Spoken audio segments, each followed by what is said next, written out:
Hello students. Dear students, आज हम लोग कोऑर्डिनेट ज्योमेट्री के एक महत्वपूर्ण पार्ट कोनिक सेक्शन के पैराबोला को देखेंगे।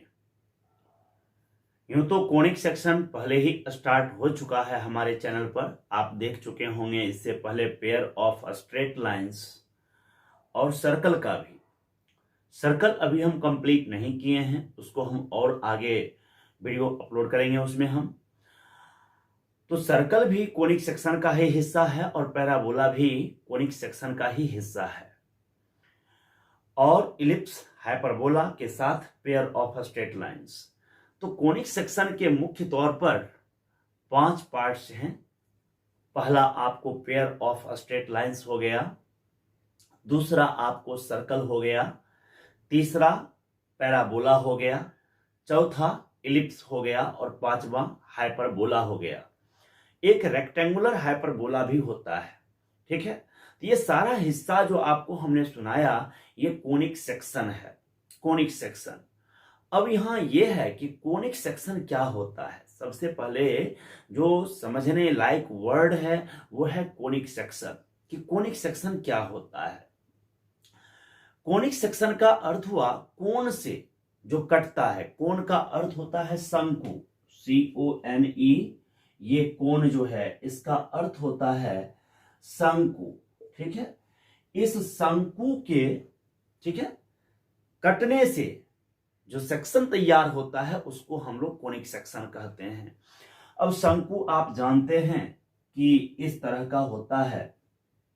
यहां से मान लीजिए अगर हम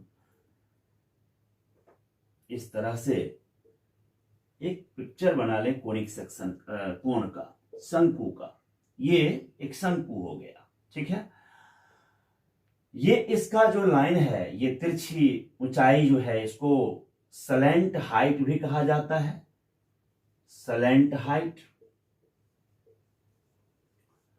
या जनरेटिंग लाइन भी कहा जाता है। और इसी का दूसरा नाम अगर कहें, सलेंट हाइट का ही दूसरा नाम तो जनरेटिंग लाइन, ठीक है, जनरेटिंग लाइन। हिंदी में जिसको आप जनक रेखा कहते हैं, जनक जिसका अर्थ होता है जन्म देने वाला, ठीक है, जनक।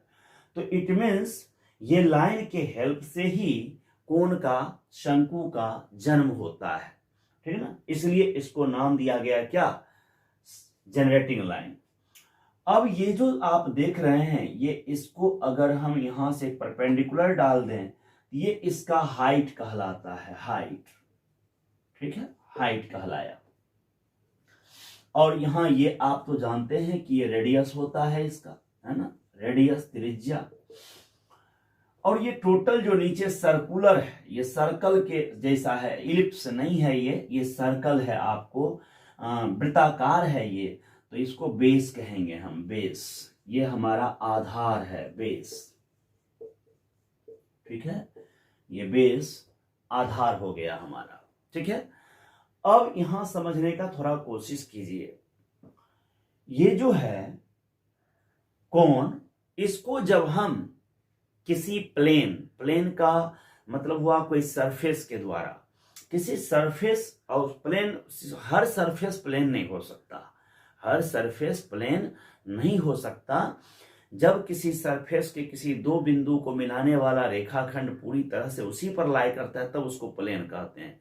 तो आप एक सुविधा के लिए हम सरफेस वर्ड यूज कर लिए, लेकिन आप प्लेन वर्ड समझिए। तो किसी प्लेन से जब उसको इंटरसेक्ट किया जाए, उसको कट किया जाए अलग अलग तरीके से, तो जो सेक्शन क्रिएट होता है, ठीक है, उसी को हम कोनिक सेक्शन कहते हैं, उसी को हम क्या कहते हैं, कोनिक सेक्शन। अब एक चीज देखिए, अगर कोई लाइन स्थिर है, इस तरह से स्थिर है, ये एक लाइन, और दूसरा लाइन मान लीजिए इस तरह का चला गया, ये है ना, ये अल्फा एंगल इससे बनाए हुए है, इंक्लाइंड है इस पर अल्फा एंगल। और तब क्या करते हैं कि इस लाइन को फिक्स्ड रखते हैं, इसको हम फिक्स्ड रखते हैं, एकदम स्थिर रखते हैं। और ये जो लाइन है, इस पॉइंट पर इसको फिक्स रखते हुए, इस अल्फा एंगल को कांस्टेंट रखते हुए, उसको बिना चेंज किए हुए, और इसको हम जैसे मान लो आप ऐसे है, ये है ना, ये स्केच है, और इस पर एक दूसरा मान लीजिए आप ऐसा एक स्केच इस तरह से ऐसे हमने ले लिया, ऐसे है ना। अब ये एंगल बना रहा है, तो अब एंगल बनाने के बाद अब क्या करते हैं कि इसको ऐसे घुमाते हैं, ऐसे करके इसके चारों तरफ ऐसे, है ना। तो घुमाएंगे तो क्या होगा, नीचे यहां पर नीचे एक इस तरह का सर्कुलर ऐसे बनेगा, और ऊपर भी ऐसा ही यहां एक सर्कुलर इस तरह से बनेगा, ठीक है। ऐसे ये सर्कुलर बन गया मान लीजिए इस तरह से, और तब आप इसको इसी बीच से होते हुए ऐसे यहां इसको मिला दीजिए सीधा ऐसे। तो आप देखिएगा कि ये द्विआधारी शंकु बन रहा है, दो आधार वाला, है ना, इस तरीके से ऊपर भी और नीचे भी। ये नीचे वाले को लोअर नेप्ड कहते हैं, लोअर नेप्ड, है ना, और ऊपर वाले को कहते हैं अपर नेप्ड, ठीक है, अपर नेप्ड। ये इस तरह से। तो आप देख रहे हैं कि अगर एक लाइन को स्थिर रखा जाए और दूसरा लाइन एक खास एंगल के साथ रहे और उसको रोटेट किया जाए, घुमाया जाए, तो जो सरफेस क्रिएट होगा, है ना, उसको हम लोग क्या कहेंगे, द्विआधारी शंकु कहेंगे, और उसका एक सेक्शन शंकु हमारे लिए हो जाएगा। अब है कि कोनिक सेक्शन होता क्या है।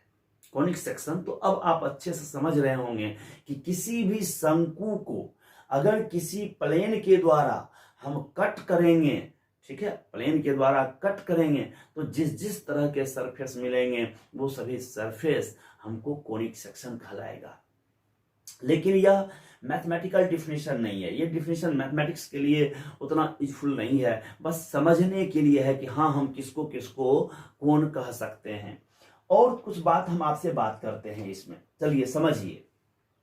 अगर इसमें plane parallel to base cut करे, पैरेलल टू बेस, बेस के पैरेलल घूमे, मतलब बेस के पैरेलल, अगर हम यहां पर मान लीजिए, इसको सबसे बेहतरीन तरीके से आप गाजर से समझ सकते हैं। गाजर जानते हैं, तो गाजर को आप ऐसे रखे हुए हैं और कोई नाइफ लेकर, कोई चाकू लेकर के आप उसको क्या किए कि ऐसे एकदम पैरेलल, बेस के पैरेलल उसको ऐसे कट कर दिए। तो ऐसे कट कीजिएगा तो ऊपर एक सरफेस मिलेगा आपको, ऊपर एक सरफेस मिलेगा और वह सर्कल बनेगा। तो इसका यहां से देखिए क्या क्या हम इससे लिख पाते हैं। अगर यहां पर हम पैरेलल टू बेस अगर लेते हैं तो सेक्शन तैयार होगा क्या, सर्कल। पैरेलल टू बेस लेते हैं तो सेक्शन क्या तैयार होगा, सर्कल। अगर हम parallel to slant height, slant height का मतलब हो गया जनरेटिंग लाइन, तो आपको पैराबोला तैयार होगा। पैराबोला कहने का मतलब यह हुआ कि गाजर ऐसे है, इस तरह से है, देख रहे हैं ना, ये ऐसे है, और आप क्या करिए कि इस साइड यहां चाकू रखिए यहां पे, और इसके पैरेलल चाकू को बस ऐसे दबा दिए, इस तरह से प्रेस कर दिए। तो ऐसे जो ही हम कट करेंगे तो यहां पर एक तरह का, इस तरह का पैराबोला कट हो जाएगा, ठीक है, पैराबोला। इसके पैरेलल चलाना है, किसके पैरेलल, स्लैंट हाइट के पैरेलल, तो आपको क्या मिलेगा, पैराबोला। अगर पैरेलल टू हाइट आप यूज कर दें, पैरेलल टू हाइट, तो पैरेलल टू हाइट का मतलब हुआ कि ये हाइट है ना, यहां ऐसे परपेंडिकुलर, तो यहां पर चाकू का नोक चाकू रखिए और चाकू को सीधे ऐसे दबाइए, नीचे की तरफ दबाइए, तिरछा नहीं दबाना है।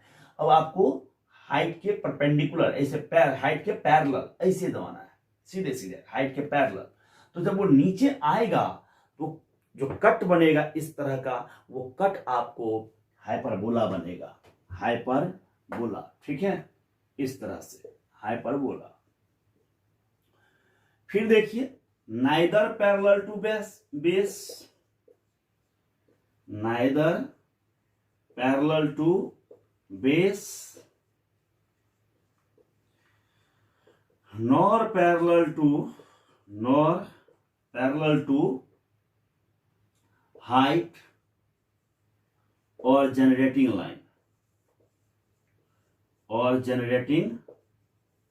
लाइन, किसी के पैरेलल नहीं, बस क्या करना है, ऐसे गाजर है, चाकू ऐसे रखे और इस तरह से सीधे ऐसे कट कर दिए, तो ऐसे जो कट करेंगे तो ऊपर इस तरह का बनेगा, और वो जो पिक्चर बनेगा वो आपको इलिप्स बनेगा, इलिप्स। और ये हो गया 4। और 5वां देखिए है कि if the plane passes through vertex,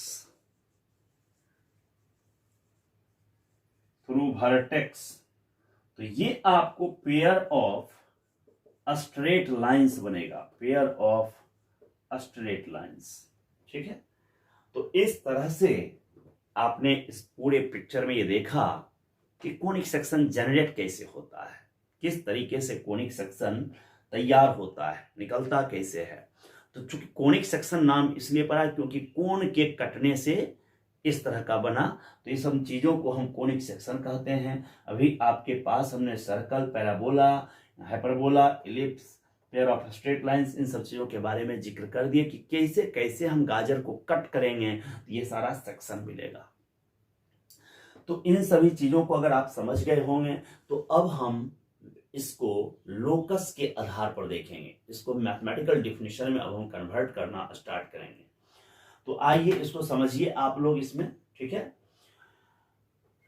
सबसे पहले हम लोग पैराबोला को अब स्टार्ट कर रहे हैं। पैराबोला ही हमारा मेन टॉपिक है यहाँ पर, तो उस पर हम लोग जिक्र करेंगे। आइए कोनिक सेक्शन के डिफिनीशन के साथ हम लोग पैराबोला पर पहुंचते हैं।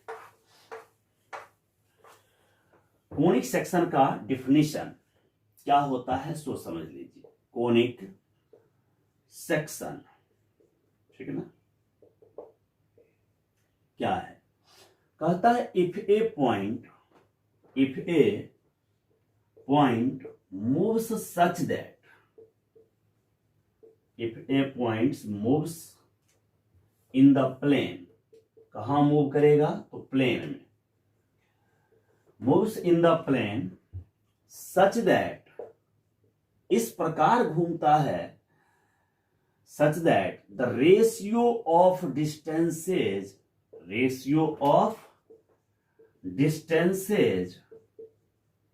from a fixed point,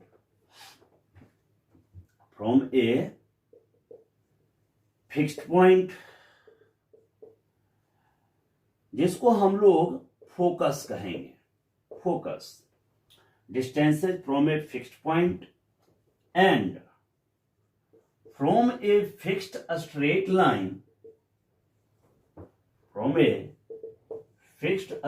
line,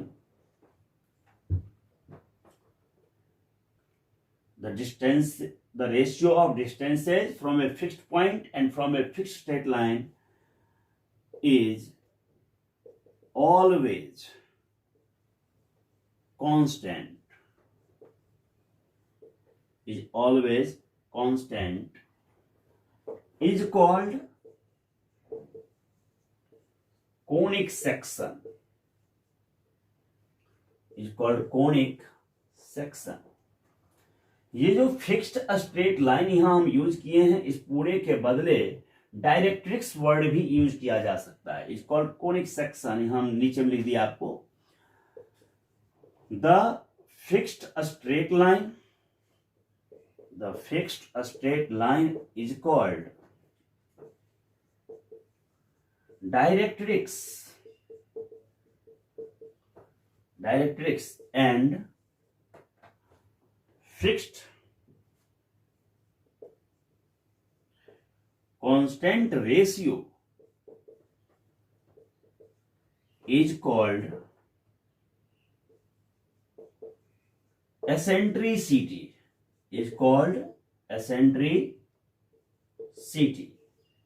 ठीक है। तो अब इसको हम लोग समझते हैं, तो देखिए ठीक से।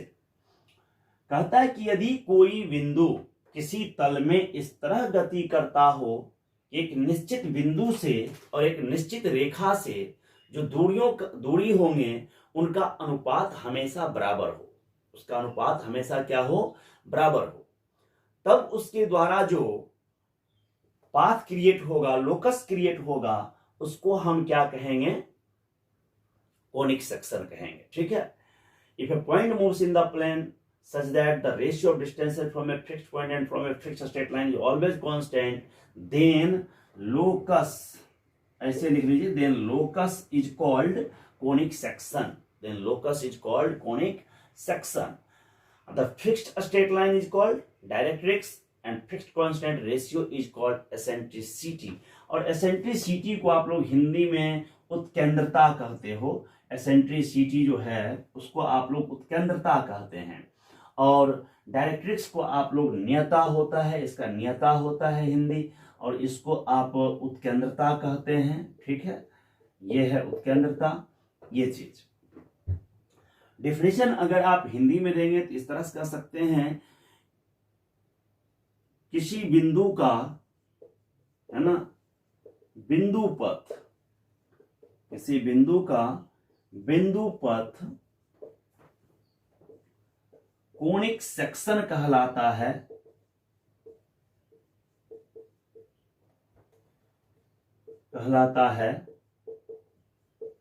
यदि वह बिंदु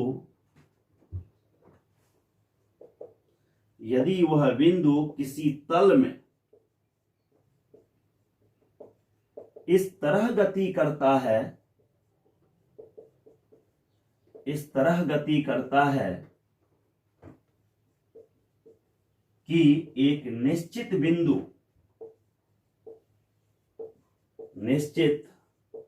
बिंदु एवं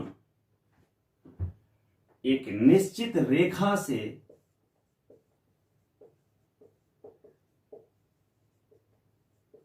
दूरियों का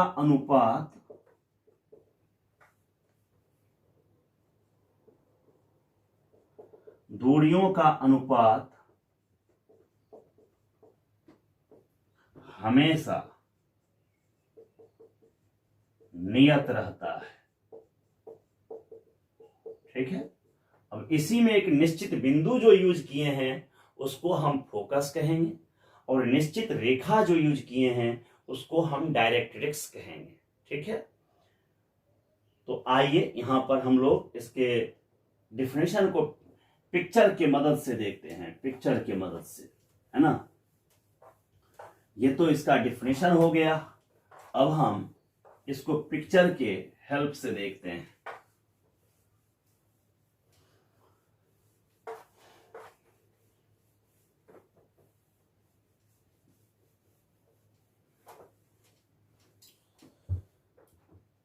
पिक्चर इसका, जैसे ही उसने कहा कि कोई बिंदु इस तरह गति करना चाहिए कि एक निश्चित बिंदु से तो और एक निश्चित रेखा से, तो मान लिया हमने एक निश्चित रेखा ये ले लिया और एक ये बिंदु यहां ले लिया।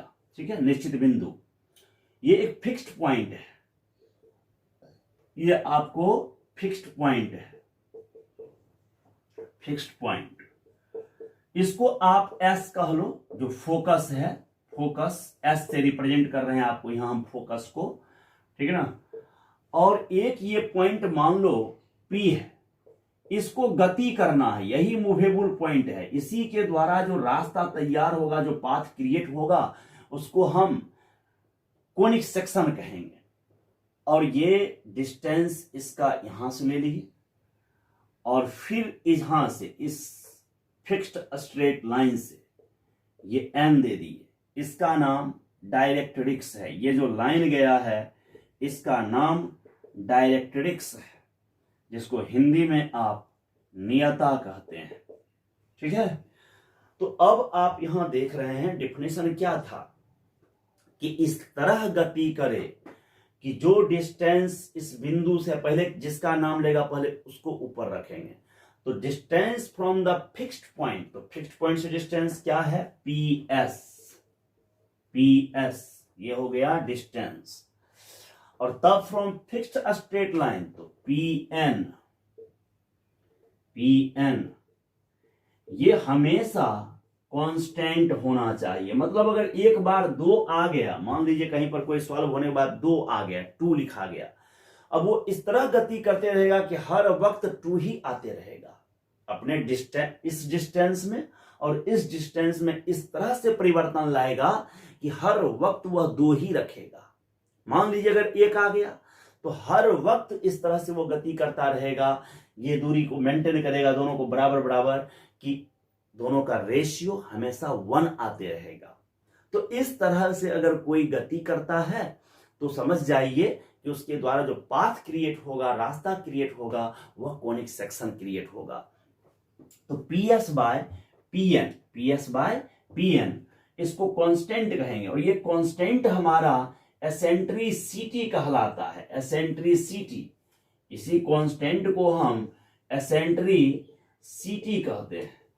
और एसेंट्रिसिटी को अगर हम रिप्रेजेंट करें तो चूंकि इसके आगे ई से स्टार्ट है तो स्मॉल ई इसको हम दे दिए, ठीक है ना।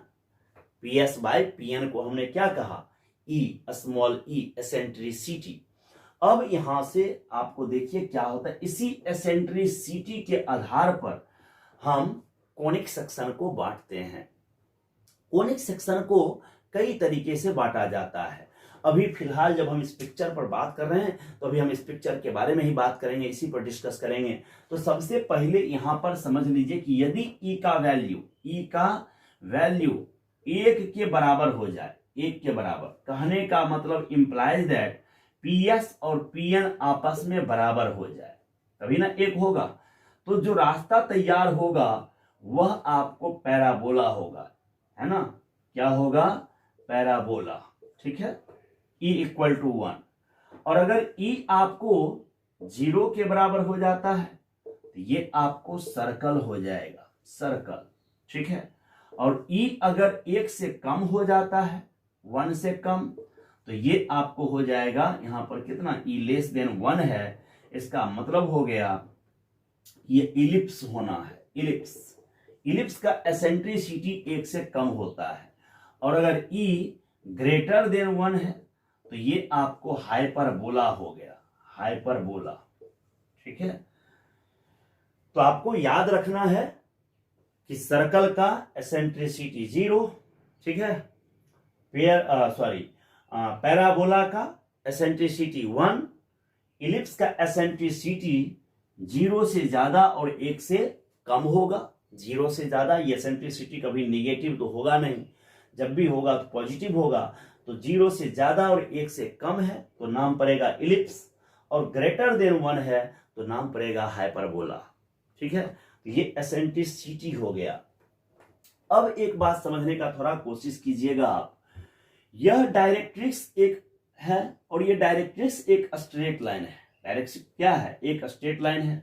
तो स्ट्रेट लाइन का इक्वेशन अगर हम इस तरह से मान लें, AX + BY + C = 0, ऐसा ले लें, ठीक है। और ये फोकस हमको मालूम चल जाए, अल्फा कोमा बीटा है, इस तरह से, है ना। तो अब जो है हमको इसके द्वारा जो कॉनिक सेक्शन तैयार होगा, है ना, उसका इक्वेशन चाहिए। तो इक्वेशन ऑफ कॉनिक सेक्शन,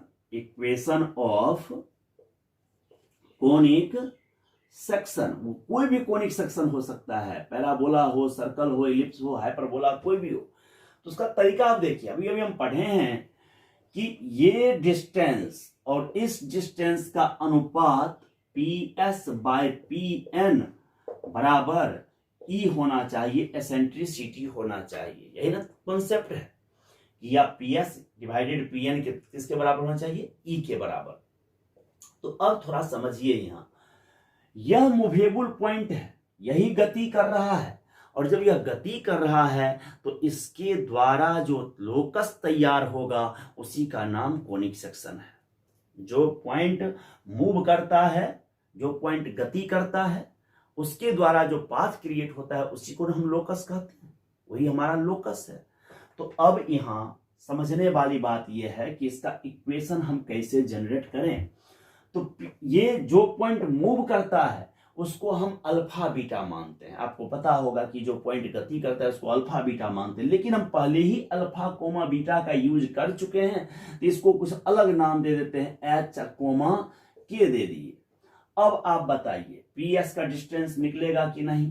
तो पी एस का distance under root H minus alpha का whole square plus K minus beta का होल स्क्वायर बराबर नीचे पी एन भी लिख दीजिए, पी एन का डिस्टेंस। तो पी एन कैसे निकलता है, याद है ना, ये परपेंडिकुलर है, तो एक बिंदु से स्ट्रेट लाइन पर डाला गया लंब कैसे निकलता है, तो जो पॉइंट होता है वो स्ट्रेट लाइन में आके पुट हो जाता है, तो स्ट्रेट लाइन में पुट कर देते हैं, है ना। या एक काम करते हैं, चलिए लिख ही देते हैं, A H plus B K plus C modulus के अंदर नीचे under root A square plus B square is equal to, यहां पर हमको ई दे दिया इस पूरे को ऐसे लिख के, है ना। अब आप एक काम करिए, इसको उठा के उधर ले जाइए, तो लिखाएगा कितना, एच माइनस अल्फा का whole square plus K minus beta का whole square is equal to E का स्क्वायर और ब्रैकेट के अंदर A H plus B K plus C का होल स्क्वायर और नीचे ये रूट हट जाएगा A square plus B square. आप अब ठीक से देखिए, ये इस तरह का हमको एक इक्वेशन मिला, इसको उधर ले गए और स्क्वायरिंग कर दिए, ठीक है। अब ये जब स्क्वायरिंग कर दिए तो यह इस तरह के रूप में बदल गया, ए और बी तो हमारा नंबर है, यहाँ एच और के ही मूवेबल पॉइंट है। कौन मूवेबल पॉइंट है बताइए, एच के। तो लोकस किसका निकलेगा, अल्फा बीटा का। लोकस हमेशा मूवेबल पॉइंट का निकलता है, हमेशा जो गति करता है उसका निकलता है। तो एच के का लोकस निकालना है, तो एच के को क्या करना होगा, लोकस निकालने के लिए हम लोग क्या करते हैं, पता ही होगा कॉन्सेप्ट, कि जब लोकस निकालना रहता है तो जो मूवेबल पॉइंट होता है उसको एक्स कोमा वाई से हम रिप्लेस कर देते हैं। तो इसलिए अगर हम अब यहां लिखें ऐसे, इसलिए लोकस ऑफ पी का इक्वेशन चाहिए, सॉरी पी के द्वारा जो लोकस बन रहा है उसका इक्वेशन चाहिए। तो अब जहां जहां एच है वहां वहां हमको एक्स रखना पड़ेगा और जहां जहां के है वहां वाई रखना पड़ेगा। तो रिजल्ट आ जाएगा एक्स माइनस अल्फा का whole square plus Y minus beta का होल स्क्वायर बराबर ई स्क्वायर, यहां लिखा जाएगा A X plus B Y plus C का होल स्क्वायर, टोटल के नीचे A square plus B square ये लिखा गया। इस तरह से आप देख रहे हैं, ये जो आपको दिख रहा है यहां पर, ये इस तरीके का है ना, ये बहुत ही इंपॉर्टेंट इक्वेशन है। देखने में आपको भारी लगता है और याद भी नहीं रखना है, याद करने की आवश्यकता नहीं है, बस आपको ये दिमाग में रखना है कि ये अल्फा बीटा फोकस था। अल्फा बीटा क्या था, फोकस, और इसमें ये A X plus B Y plus C बराबर 0, ये आपको डायरेक्ट्रिक्स था, ये डायरेक्ट्रिक्स था। और ये ई क्या है, तो एसेंट्रिसिटी है, एसेंट्रिसिटी है ना। सो अगर किसी कोनिक सेक्शन का इक्वेशन चाहिए, किसी भी कोनिक सेक्शन का इक्वेशन चाहिए, तो मुख्य तौर पर हमको क्या चाहिए, फोकस और डायरेक्ट्रिक्स, फोकस और डायरेक्ट्रिक्स। बाकी चीजों को हम चाहेंगे तो उसके हेल्प से निकाल सकते हैं, और एसेंट्रिसिटी मालूम हो तब तो और आसानी से काम हो जाना है, तब तो टेंशन ही नहीं है। तो यहां पर सीधे सीधे एक्स माइनस फोकस का एक्स कोऑर्डिनेट का whole square plus Y minus focus का वाई कोऑर्डिनेट का होल स्क्वायर बराबर एसेंट्रिसिटी का स्क्वायर, डायरेक्ट्रिक्स के इक्वेशन का स्क्वायर, नीचे एक्स के साथ है उसका स्क्वायर, वाई के साथ है उसका स्क्वायर। बस सीधे ये सॉल्व कर दिए तो हमको इक्वेशन ऑफ कोनिक सेक्शन निकल गया। अब एक चीज देखिए, जब यह ब्रेक होगा तो एक्स स्क्वायर भी आएगा, वाई स्क्वायर भी आएगा, यहां भी X square Y square X Y, ये इस तरह का। तो जब ये रिजॉल्व किया जाएगा, जब ये ब्रेक किया जाएगा, तो ब्रेक होकर के किसमें जाएगा, the general form of quadratic equation in two variable, दो वेरिएबल के क्वाड्रेटिक इक्वेशन में ये एक्सप्रेस होने लगेगा, ठीक है। तो अब हम यहां लिखेंगे इस तरह से, है ना, ये जो यहां तक अभी हम पहुंचे हैं इसको अब हम ये समझेंगे। आइए, it can be resolved, it can be resolved, ठीक है, into the form of the general form, the form of the general form of quadratic equation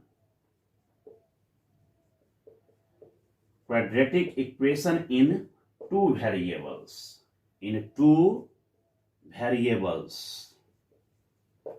that is, it can be expressed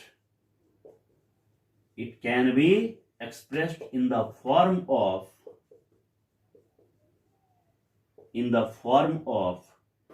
ax square plus 2hxy plus by square plus 2gx plus 2fy plus c बराबर 0। इस तरह के रूप में यह व्यक्त किया जा सकता है। जब हम इक्वेशन को ब्रेक करेंगे तो इस तरह के फॉर्म में कन्वर्ट हो जाएगा, ठीक है।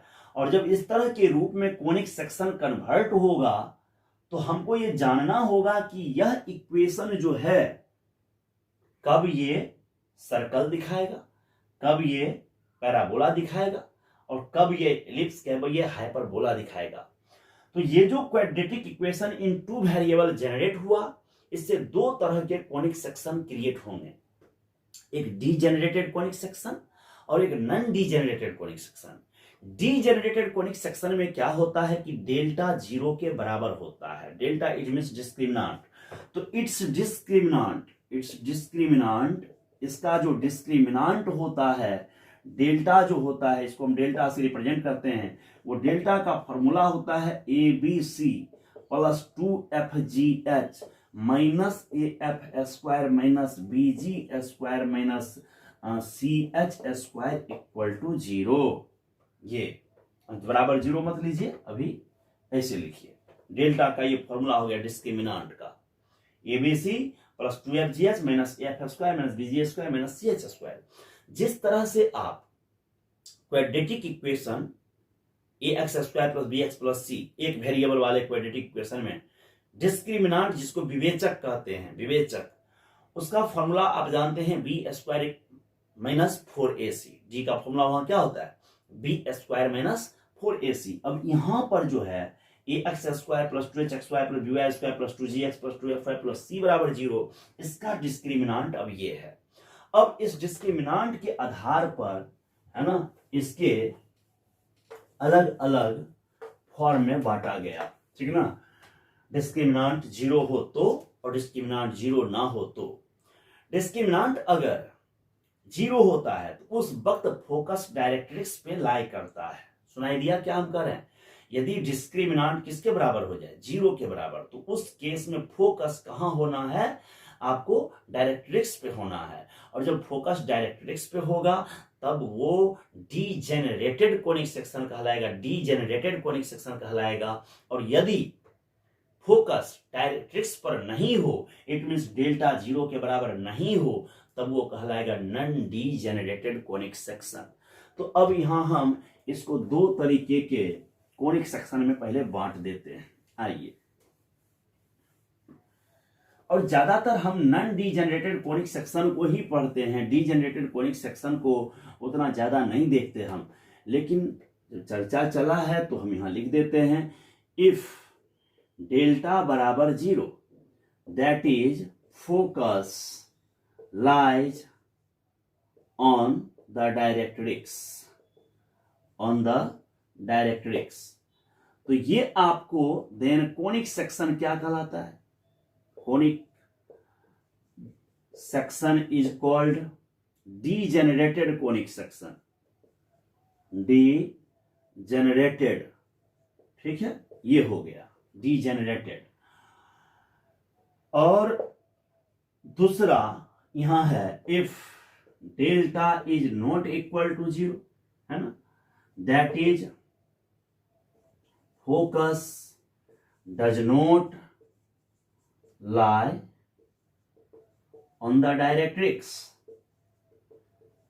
on the directrix, focus directrix पे लाई नहीं करेगा। तब कहता है देन लोकस, अच्छा then conic section is called non degenerated conic section, non degenerated conic section. ठीक है, ऐसे ऐसे भी लिख सकते हैं, प्रॉब्लम नहीं है। अब आप देखिए डीजेनरेटेड में आपको डेल्टा इक्वल टू क्या है, 0। ये सब में ये कंडीशन है, if delta equal to 0 H square is greater than A B, ये भी है। तो ये pair of straight line it represent, ठीक है, represent intersecting pair of straight line,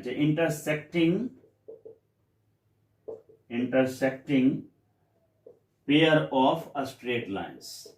अच्छा, pair of intersecting straight lines ऐसे लिख लीजिए, ज्यादा बेहतर लगेगा। Represent pair of intersecting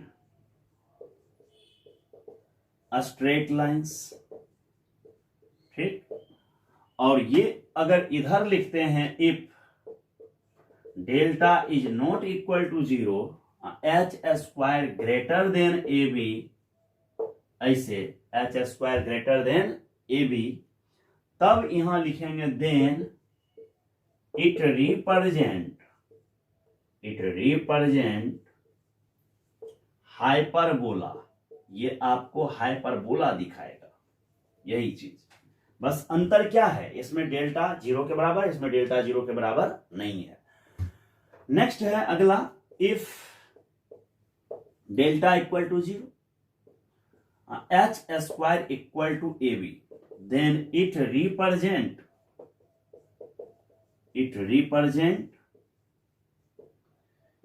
A pair of parallel straight lines. ये पैरेलल और कोइंसाइडिंग, सीधे कहिए कोइंसाइडिंग स्ट्रेट लाइन्स, ये दिखाएगा ये। और इसमें अगर आप लिख लीजिए if delta is not equal to 0 H square equal to A B, then it represent a parabola. ये आपको पैराबोला को दिखाएगा।